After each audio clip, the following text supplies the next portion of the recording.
menyeberang ke Douluo agar tidak dihajar sampai mati oleh si curang Tangsan.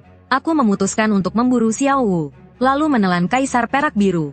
Jadi begitu dimulai aku langsung berhadapan dengan Tangsan. Sama-sama penjelajah waktu, siapa takut siapa. Selain itu aku juga punya jiwa bela diri kembar. Tangan kiri baret, tangan kanan rumput perak biru. Tapi Tangsan merebut jatahku sebagai murid pekerja. Saat itu juga aku menjadi jahat. Dia punya kekuatan jiwa penuh bawaan lahir. Di belakangnya juga ada ayah yang menakutkan. Sedangkan kekuatan jiwa bawaanku hanya level 1. Jadi aku memikirkan cara untuk mengubah bakat bawaanku. Tulang jiwa 100.000 tahun milik Xiao Wu dan Kaisar Perak Biru. Bukankah itu target empuk yang datang dengan sendirinya? Xiao Wu si kelinci berandal 100.000 tahun. Sudah menunggu lama, akhirnya aku bertemu denganmu. Malam ini aku mau makan kelinci. Setelah menarik napas dalam-dalam, aku dengan cepat menenangkan emosiku. Ku mengamati lingkungan sekitar, memastikan tidak ada saksi mata di sekitar. Setelah itu aku tidak ragu lagi. Aku mengulurkan tangan dan mengambil busur panah di punggungku. Memasang anak panah dan membidik kelinci kecil itu dari kejauhan. Kelinci kecil di kejauhan sepertinya juga menyadari sesuatu. Dia tanpa sadar menoleh ke arahku. Detik berikutnya, shoot, diiringi oleh suara siulan udara yang tajam. Sebuah anak panah melesat. Terdengar suara daging yang tertusuk. Xiao Wu merasakan sakit yang luar biasa di lututnya. Anak panah itu langsung menancap di lututnya. Seketika sudut mata Xiao Wu berlinang air mata. Aduh, dunia ini terlalu mengerikan. Apa dunia manusia semengerikan ini? Seseorang yang kelihatannya baru berumur 6 atau 7 tahun. Anak kecil ini bertindak begitu kejam. Lagi pula aku tidak pernah bersalah padanya. Kenapa dia harus menyerangku? Menahan rasa sakit yang luar biasa. Xiao Wu bersembunyi di balik pohon besar di sampingnya. Dalam proses ini, beberapa anak panah lagi mengenai kakinya. Lingkungan di sekitar sangat sunyi. Tapi jantungku berdebar sangat kencang. Mataku dengan cepat menyapu tanah. Beberapa percikan darah yang mencolok itu. Setelah memastikan posisi persembunyian mangsa, aku menyimpan busur berburuku. Pada saat yang sama kapak yang dalam waktu 2 bulan telah membelah dada hampir 100 kelinci tulang lunak. Itu kini ku genggam di tanganku. Sedikit demi sedikit aku berputar ke arah titik buta penglihatan Xiao Wu. Bersembunyi di balik semak-semak tak jauh dari sana. Aku mengamati Xiao Wu dengan sudut mataku. Sambil dengan cepat menghitung di dalam kepalaku. Kaki kiri Xiao Wu terkena 2 panah. Tapi seharusnya tidak mengenai tulangnya. Anak panahnya sudah dicabut olehnya. Kaki kirinya sedikit terpengaruh. Tapi masih bisa digerakkan. Panah di lutut kaki kanan kelinci itu. Aku sepertinya sangat beruntung. Sepertinya panah itu masuk melalui celah tulang. Kaki kanannya seharusnya sudah tidak bisa bergerak. Dalam situasi seperti ini, kekuatan tempurnya hampir nol. Pendarahan dari luka di tubuh kelinci itu tidak banyak. Mengharapkan dia pingsan dalam waktu singkat karena kehabisan darah. Itu tidaklah realistis. Lebih baik langsung bertindak saja. Setelah mengambil keputusan, aku langsung melesat maju. Prosesnya lebih lancar dari yang dibayangkan. Di tengah jeritan ketakutan Xiao Wu, aku mengayunkan kapak ke leher Xiao Wu. Aku bodoh sekali. Kenapa aku di saat seperti ini justru lari keluar dari hutan besar bintang Dou? Daming Erming, kita bertemu lagi di kehidupan selanjutnya. Sesaat kemudian, Xiao Wu tidak merasakan sakit. Dengan bingung dia membuka matanya, dan menemukan sebilah kapak menempel di lehernya. Tepat saat dia hendak berbicara, aku dengan cepat membalikkan kapak, dan menghantam bagian belakang kepala Xiao Wu dengan punggung kapak. Melihat Xiao Wu yang pingsan, hatiku dipenuhi kegembiraan. Senyumku lebih sulit ditahan daripada senapan AK. Berhasil, tulang roh 100.000 tahun pada dasarnya sudah di tangan. Tidak boleh, merayakan kemenangan terlalu dini adalah pantangan besar. Sebelum benar-benar berhasil kumiliki, aku sama sekali tidak boleh lengah. Aku mengamati lingkungan sekitar sekali lagi. Setelah memastikan tidak ada saksi mata yang beruntung di dekat sini, aku merobek secarik kain dari pakaian Xiao Wu, dan membalut lukanya ala kadarnya, untuk mencegah barang ini mati kehabisan darah dalam perjalanan. Setelah selesai membalut, aku menggunakan sisa kain itu untuk mengikat Xiao Wu. Kemudian aku mengeluarkan karung goni yang sebelumnya kugunakan untuk menyimpan barang-barang. Karung menutupi kepalanya. Setelah dengan cepat mengemas kelinci kecil ini, aku langsung bergegas tanpa henti menuju tempat berburu. Ke sebuah lokasi tersembunyi yang kutemukan saat itu. Tempat ini tidak terlalu jauh dari desa arwah. Bukan tempat untuk berlama-lama. 2 jam lebih kemudian, bulan purnama bersinar terang. Aku menggendong Xiao Wu di punggungku dan tiba di gua tempat tinggalku selama 2 bulan ini. Setelah membuka pintu kayu alami yang terbuat dari bilah-bilah kayu, pemandangan di dalam gua pun terlihat. Gua ini tidak besar, hanya sekitar 4 atau 5 meter persegi. Di dalam gua ada tempat tidur yang terbuat dari tumpukan jerami, tungku tanah liat dan lain-lain, semuanya lengkap. Semua ini sudah kusiapkan sebelumnya. Aku melempar karung goni itu ke tanah dengan santai. Melihat karung goni yang tidak bergerak sama sekali, Aku mendengus. Jangan pura-pura lagi. Aku tahu kau sudah sadar sejak di perjalanan. Melihat Xiao Wu masih pura-pura mati, aku menendangnya dengan keras. Disertai dengan suara gedebuk, karung goni itu bergerak sedikit. Membuka karung goni, terlihatlah wajah cantik yang menyedihkan. Siapa kamu sebenarnya? Apa yang kamu inginkan? Belum selesai berbicara, kapakku sudah menempel di lehernya. Merasakan sensasi dingin dari lehernya. Air mata Xiao Wu akhirnya tidak bisa ditahan lagi. Daming Erming, aku sangat merindukan kalian. Jangan pura-pura lagi kelinci kecil. Mari kita bicara. Kalau tidak sepakat aku akan langsung membunuhmu. Mata kapak yang tajam kembali mendekat ke lehernya. Xiao Wu pun menahan isak tangisnya. Dia menatapku dengan tatapan kaget. Kamu tahu aku adalah Soul Beast. Aku berjongkok, menepuk-nepuk wajah Xiao Wu dengan sisi tumpul kapak.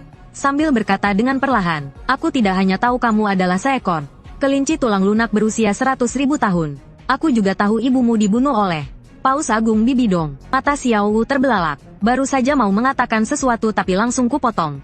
Aku dengan kasar menggunakan gagang kayu kapak untuk menyumpal mulutnya. Aku tahu kamu panik, tapi jangan panik dulu. Sabarlah sedikit. Dengarkan aku bicara sampai selesai dulu. Kalau setuju anggukkan kepalamu. Mengetahui tidak ada kesempatan untuk kabur. Tatapan mata Xiao Wu menjadi redup. Melihat itu aku tidak berlama-lama lagi. Langsung mulai mencoba mencuci otaknya. Di dunia ini total ada 3 tempat yang memiliki warisan dewa. Salah satunya adalah tempat musuh bebuyutanmu yang membunuh ibumu. Spirit Hall tempat Paus Agung Bibidong berada. Bibidong telah menerima warisan dewa raksasa. Dan ujian dewanya sekarang sudah hampir selesai. Dalam 20 tahun dia akan bisa menjadi dewa. Aku tahu kali ini kau keluar untuk bersiap membalaskan dendam ibumu. Tapi apa kau pikir kau masih punya harapan sekarang? Mendengar itu, Xiao Wu menatapku. Di matanya selain kebencian pada manusia, juga tersimpan sebersit rasa takut. Sebenarnya apa yang ingin kau katakan? Dan juga, bagaimana kau bisa tahu semua ini? Kenapa juga aku harus percaya pada manusia sialan sepertimu? Tujuanku tercapai, membuat Xiao Wu teringat kembali. Rasa takut saat dikuasai oleh Bibidong. Normalnya, seumur hidupmu kau takkan punya kesempatan membalas dendam. Kau sudah keluar cukup lama. Tapi bahkan cincin roh pertamamu belum kau dapatkan. Mendengar ini, Xiao Wu kembali memotong ucapanku. Secerca ejekan melintas di matanya. Jangan sok misterius di sini. Kau juga tidak perlu berpura-pura mengatakan hal seperti ini demi kebaikanku.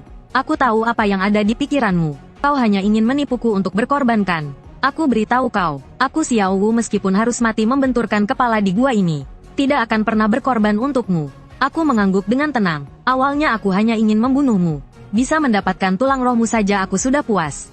Tapi sekarang aku tidak sengaja menangkapmu. Tentu saja aku harus mengubah rencanaku. Mempertimbangkan untuk mendapatkan cincin rohmu. Bunuh saja aku langsung. Aku sama sekali tidak akan. Kelinci kecil, jangan bicara terlalu yakin begitu. Dengarkan dulu syarat dariku. Ibumu belum sepenuhnya mati. Jiwanya masih tersisa di dalam tulang rohnya. Tersembunyi di gunung terpencil yang jarang dikunjungi.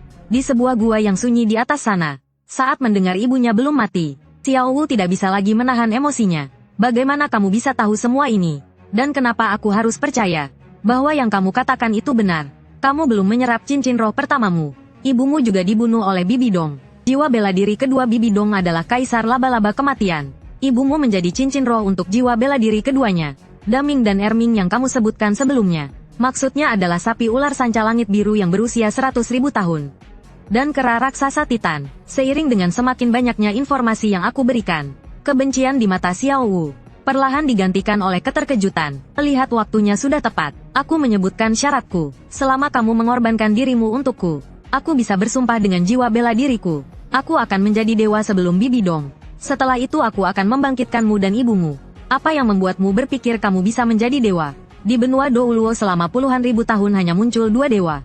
Aku tahu banyak rahasia, dan aku juga tahu di mana ada kesempatan yang dapat membantuku meningkatkan kekuatan dengan cepat. Misalnya tempat warisan tahta dewa yang kusebutkan sebelumnya. Dengan mengandalkan semua ini, aku punya harapan untuk mendahului musuhmu. Selangkah lebih dulu mencapai tahta dewa. Selain itu selain mengorbankan dirimu untukku, apakah kamu punya pilihan lain sekarang?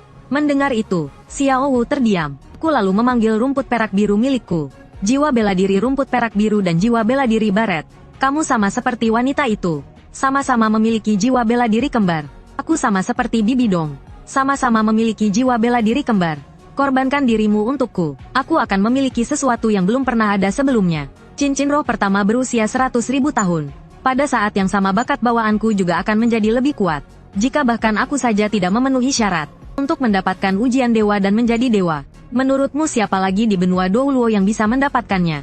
Sebelum bertemu dengan si curang Tangsan itu, Xiao Wu masih memiliki tingkat kecerdasan tertentu. Kenapa anak manusia ini bisa tahu begitu banyak? Saat ibuku meninggal, dia mungkin bahkan belum lahir. Dan juga yang dia sebutkan, tempat-tempat warisan tahta dewa itu. Apakah itu benar, Mama? Daming Erming, haruskah aku mempercayainya? Kepalan tangan Xiao Wu mengerat. Matanya dipenuhi dengan kebingungan. Melihat ini, aku pun tidak berkata apa-apa lagi. Dan menunggu dalam diam. Waktu berlalu sedikit demi sedikit. Tepat saat aku sudah mulai tidak sabar. Dan bersiap untuk langsung bertindak. Xiao Wu akhirnya buka suara. Aku bisa berkorban untukmu. Tapi kamu harus bersumpah demi roh bela dirimu. Matanya merah padam, dipenuhi kebencian dan juga kelegaan. Keberadaan Bibi Dong bagaikan sebuah gunung tinggi yang menekan di atas kepalanya. Roh bela diri kembar ditambah ujian dewa di tubuhnya. Xiao Wu tidak bisa melihat harapan untuk balas dendam. Pada saat yang sama Xiao Wu juga tahu dengan jelas, anak manusia di hadapannya ini, yang kelihatannya tidak berbahaya, sama sekali tidak akan melepaskannya. Jika dia tidak setuju, dia pasti akan langsung membunuhnya dan mengambil tulang rohnya. Aku mengangguk, lalu berdiri, dan berjanji dengan sungguh-sungguh, para dewa di atas sebagai saksi. Aku Cao Yu bersumpah demi roh bela diriku. Di masa depan aku pasti akan bangkit kembali. Xiao Wu dan ibunya, jika aku tidak berhasil, biarkan jiwa bela diriku hancur dan aku mati. Setelah mengatakan itu, aku menatap Xiao Wu yang berlutut di tanah. Melihat ini, air mata mengalir dari sudut mata Xiao Wu. Mama, Daming Erming, maafkan aku. Setelah bergumam, Xiao Wu langsung memulai pengorbanannya. Gerakannya sangat cepat, benar-benar di luar dugaanku. Seberkas cahaya merah menyala, tubuh Xiao Wu berubah menjadi kristal merah darah, menyatu ke dalam tubuhku. Di sisi lain, di desa jiwa suci, Tang Hao sedang mengajari Tang San menempa. Tiba-tiba seolah merasakan sesuatu, dia menoleh dengan cepat keluar jendela. Pengorbanan siluman roh 100.000 tahun. Ekspresi Tang Hao berubah, dia melempar palu di tangannya dan hendak bergegas keluar rumah. Tetapi tepat pada saat itu, Tang San sepertinya merasakan sesuatu. Dia langsung berlutut di tanah, memegang dadanya dengan satu tangan, meringkuk menjadi bola. Sakit sekali, hatiku sakit sekali. Tang San mengulurkan satu tangan ke depan, berusaha sekuat tenaga untuk meraih sesuatu. Air matanya terus mengalir. Setelah melihat keadaan Tang San, Tang Hao mengerutkan kening, tapi dia tetap menghentikan langkahnya. Tang San adalah harapan untuk balas dendamnya. Dia tidak boleh kehilangan Tang San. Saat sosok Xiao Wu perlahan memudar, jiwa bela diri baretku juga mengalami perubahan. Seluruh tubuhnya menjadi seperti sepotong warna merah muda, karya seni yang terbuat dari kristal. Lalu sebuah cincin roh berwarna merah darah melingkari baret. Pada saat yang sama seberkas cahaya darah melintas di kaki kiriku. Tulang roh Xiao Wu juga muncul. Waktu yang dibutuhkan untuk pengorbanan sangat singkat. Tapi aku tidak berani menyia-nyiakan waktu sedikit pun. Aku dengan cepat memeriksa kondisiku sendiri. Sumber kekuatan monster roh 100.000 tahun. Ternyata masih terlalu banyak untukku. Sudah tidak bisa masuk lagi. Di sekeliling tubuhku masih ada sisa-sisa kekuatan roh yang belum diserap oleh tubuh, menyebar keluar dengan cepat. Untungnya cincin roh itu terpasang di baret. Tulang roh tambahan juga bukan di kepala atau bagian tubuh penting lainnya. Posisi tulang roh kaki kiri pas dan tidak berbenturan dengan posisi tulang roh kaki kanan Kaisar Perak Biru. Pada saat yang sama, sisa energi membuat kekuatan rohku langsung meningkat dari tingkat 1 menjadi di atas tingkat 11. Tidak jelas berapa banyak peningkatannya. Kemampuan tulang roh juga sama seperti yang disebutkan di cerita aslinya, yaitu teleportasi dan tubuh emas tak terkalahkan. Setelah melakukan pemeriksaan singkat, aku tidak berani tinggal diam di tempat. Keributan dari pengorbanan Xiao Wu terlalu besar. Tang Hao sebagai seorang titled Douluo pasti bisa merasakannya juga. Tanpa membuang waktu lagi, aku mengangkat wujud asli Xiao Wu, lalu memanggil roh bela diri baret. Setelah beberapa suara tembakan cepat, seluruh tatanan di dalam gua hancur. Dan aku menggunakan kekuatan roh yang menyebar cepat dari tubuhku, untuk langsung menggunakan kemampuan roh teleportasi yang baru kudapatkan, melesat ke arah yang menjauhi desa roh suci. Beberapa menit kemudian, dengan bantuan teleportasi, aku dengan cerdik melewati banyak rintangan, dan tiba di kaki gunung dalam waktu yang sangat singkat. Tapi saat ini kekuatan roh di dalam tubuhku, juga sudah hampir habis terkuras. Setelah ragu sejenak, aku menghentikan langkahku. Si anjing tua Tang Hao adalah titled Douluo. Dia bisa terbang. Kalau aku langsung lari juga tidak akan bisa lari jauh. Apalagi di tengah hutan pada malam hari. Berlari juga akan terlalu mencolok. Aku belum tentu bisa lolos dari pandangan Tang Hao. Aku menoleh melihat rawa lumpur tidak jauh dari sana. Hội trưởng công hội Hemison nghe tin chúng tôi, thuộc hạ báo lại rằng quân ma vương đã huy động, và hỏi hội trưởng có cần phát động tấn công để ngăn chặn quân ma vương không? Chú ngốc đó bây giờ mới làm thì đã quá muộn rồi. Lũ ngốc đó bây giờ mới làm thì đã quá muộn rồi. 3 ngày sau Ta Lua sẽ mang theo